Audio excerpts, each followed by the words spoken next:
सावध राहा. सकाळी पोट साफ न होणं ही फक्त साधी बद्धकोष्ठता नाही, तर मूळ व्याधाचा पहिला इशारा आहे. तुम्हाला माहिती आहे का, जर तुमचं पोट दररोज सकाळी व्यवस्थित साफ होत नसेल, तर तुमच्या आतड्यांमध्ये हफ्त्यावरचा जुना कचरा साचून राहतो. हा कचरा फक्त तुम्हाला अस्वस्थ करत नाही, तर आतून तुमच्या आतड्यांना सडवतो. मित्रांनो, आपल्यापैकी बहुतांश लोक याकडे दुर्लक्ष करतात आणि बाजारातून एखादं चूर्ण किंवा सिरप आणून पितात. पण थांबा, हे चूर्ण तुमचा आजार बरा करत नाही, तर त्याला अधिक भयानक बनवत आहे. मित्रांनो, जर तुम्ही तुमच्या रोजच्या 7 सवयी बदलल्या नाहीत, तर तुम्हाला मूळव्याध, फिशर आणि ॲसिडिटीसारख्या त्रासदायक आजारांना सामोरे जावे लागू शकते. मित्रांनो, आतड्यांचे नुकसान करणाऱ्या या 7 घातक चुका. पहिलं तर पाणी कमी पिणे. शरीरात पाणी कमी असल्यास आतडे मलमूत्रातील उरलेले पाणी सोकून घेतात. यामुळे मल दगडासारखा कडक होतो.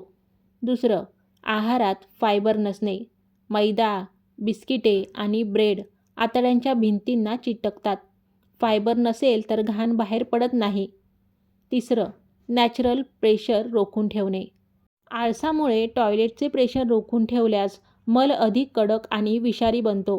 चौथा, दिवसभर बसून राहणे. आळशी जीवनशैलीमुळे आतड्यांची हालचाल मंदावते आणि पचनक्रिया पूर्णपणे बिघडते. पाचवं, जंक फूड आणि तळलेले पदार्थ. जंक फूडमुळे पोटातील चांगले बॅक्टेरिया मरतात आणि अन्न पचण्याऐवजी पोटात सडू लागते. सहावं, मानसिक ताण आणि अपुरी झोप. तणावामुळे पोटाकडे होणारा रक्तपुरवठा कमी होतो आणि आपल्या अपुऱ्या झोपेने आतडे खराब होतात. सातवं, रोज चूर्ण किंवा औषधं खाणे. मित्रांनो, रोज चूर्ण खाल्ल्याने आतडे स्वतःचे काम करणे विसरतात आणि औषधाशिवाय पोट साफ होत नाही. आता पाहूया आपण पोट मण्यासारखे साफ करणारे 3 रामबाण उपाय. तर पहिला आहे सकाळचा नियम. सकाळी उठल्यावर न चूळ भरता 2 ग्लास कोमट पाणी घोट घोट करून प्या. यामुळे आतड्यावर नॅचरल प्रेशर बनते. उपाय नंबर 2, दुपारचा आहार. आहारात 40% कच्चं सॅलड, काकडी, टॅमॅटो ठेवा. रात्री भिजवलेले 5-6 मनुके किंवा 2 अंजीरं सकाळी चावून खा. उपाय नंबर 3, रात्रीचा हा उपाय. रात्री झोपण्यापूर्वी 1 ग्लास कोमट दुधात 1 चमचा शुद्ध गाईचे तूप टाकून प्या.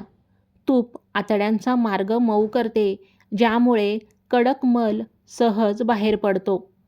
मित्रांनो, औषधामागे धावण्यापेक्षा आपल्या आहाराची आणि दिनचर्येची काळजी घ्या.